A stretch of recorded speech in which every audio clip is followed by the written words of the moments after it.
উপার্জনের একমাত্র অবলম্বন ভ্যানটি হারিয়ে চরম অসহায় জীবনযাপন করছেন বদরগঞ্জের ভ্যান চালক আইয়ুব আলী। আসসালামু আলাইকুম। এমকে টেলিভিশনের নিয়মিত সংবাদে আপনাদের স্বাগত জানাচ্ছি আমি শারমিন মিনা। এতক্ষণ শুনছিলেন সংবাদ শিরোনাম, এখন ডেস্ক থেকে বিস্তারিত। রংপুর জেলার বদরগঞ্জ উপজেলার 12 নং কুতুবপুর ইউনিয়নের 4 নং ওয়ার্ডের আইয়ুব আলী, যিনি ভ্যান চালিয়ে দিনাতিপাত করতেন, কিন্তু দুর্ভাগ্য হলেও সত্য, তার চলার একমাত্র বাহনটি হারিয়ে যায়। অর্থাৎ তার কথা অনুযায়ী পদাগঞ্জ কেন্দ্রীয় জামে মসজিদে শুক্রবার নামাজ পড়তে গিয়ে নামাজ পড়া শেষে বের হয়ে তিনি আর তার ভ্যানটি পাননি। আইয়ুব আলী এই ভ্যান ট্যান চলে, তা তো ভ্যান চুরি হয়ে গেল। এই এখন তো বেকার। চুরি হয়েছে যে পদাগঞ্জ মসজিদ আছে না, আমি নামাজে গিয়েছিলাম, চুরি হয়েছিল। ও বহু লোক জানে। আচ্ছা, 9 থেকে 10 মাসই হবে। অনেকে জানছিল, মানে ওই খুব কষ্টভাবে চলছি। ভ্যান কিনলে সামর্থ্য না থাকলে কি এখনো কই বহু লোক চাইছে, এরাই চাইছে।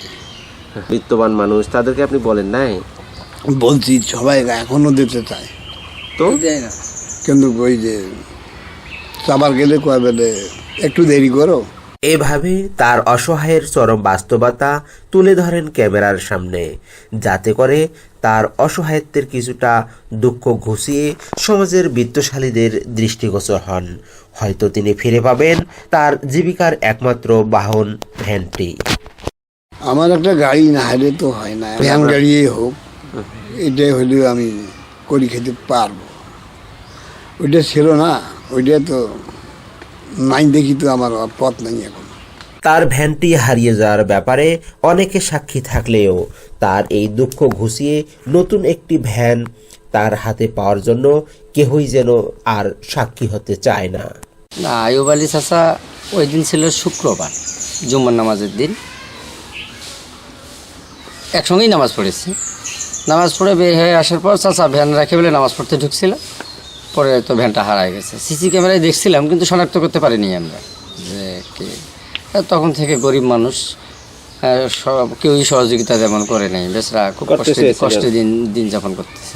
যে বয়সে তাহার অবসরে থাকার কথা, সেই বয়সে পরিবারের সদস্যদের দায়িত্ব কাঁধে নিয়ে সেই দায়িত্ব পালন করতে না পারার যে কি কষ্ট হাড়ে হাড়ে বুঝতে পারছেন আইয়ুব আলী। শুক্রবারে নামাজ পড়বে যা, ওখানে থাকি চুরি হয়ে গেছে। কোথা থেকে? বাজাজ থাকি। আচ্ছা, আনুমানিক কতদিন হয়? 10 মাস, এই 9-10 মাস, 8-10 মাস হইবে। একজনকে চিনি, অবশ্য আইয়ুব আলী নামে চিনি। উনি বৃদ্ধ লোক, একেবারে খুবই বৃদ্ধ, যে উনি ইনকাম করে ওই ভ্যানটা দিয়ে। ওনার ভ্যান সম্পর্কে, ভ্যান হারিয়ে গেছে পদাগঞ্জের হাট থেকে। উনি যেভাবে কামাই করে, খুব হইলেও 2 মাসের উনি খুব এই মনে করি 100-150 টাকা, বৃদ্ধ লোক 100-150 টাকার মধ্যে উনি কামাই করে, তারপর যাইতে পারে না, ওটা দিয়ে উনি দিন কাটায়। তারপরে ওনার ভ্যানটা হারিয়ে গেল। উনি ভ্যান চালায় খায় এবং সহযোদ্ধা হিসাবে, গ্রামবাসী হিসাবে এবং 10 ভাই হিসাব করিয়ে যদি যায় যতটুকু পারবেন তাকে সবাই সম্মান করবেন। সে আমার পাশে যাকে দেখা যাচ্ছে, এনার নাম আইয়ুব আলী। ইনি রংপুর জেলার বদরগঞ্জ উপজেলার 12 নং কুতুবপুর ইউনিয়নের 4 নং ওয়ার্ড কুতুবপুর ডিগ্রি কলেজের উত্তর পাশেই সংলগ্ন ওনার বাড়ি।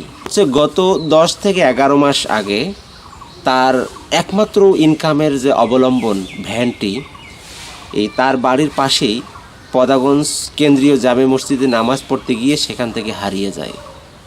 দুর্ভাগ্য হলেও সত্য যে তার ভ্যানটি হারানোর পর তিনি অনেককেই জানিয়েছিলেন।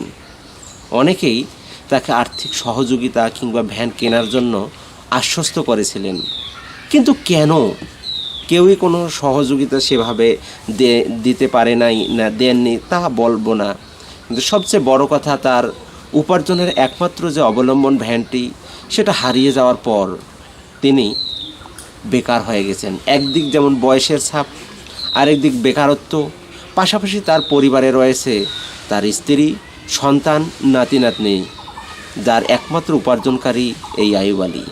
কাজেই এই ভিডিওটি যারা যেখান থেকে দেখবেন অনুগ্রহপূর্বক দ্রুত ছড়িয়ে দিবেন, যাতে এই অসহায় আইয়ুব আলী চাচা তার উপার্জনের একমাত্র অবলম্বন একটি ভ্যান, সমাজের অনেক বিত্তশালী আছে, তারা যেন এটা দেওয়ার ব্যবস্থা করে দেন।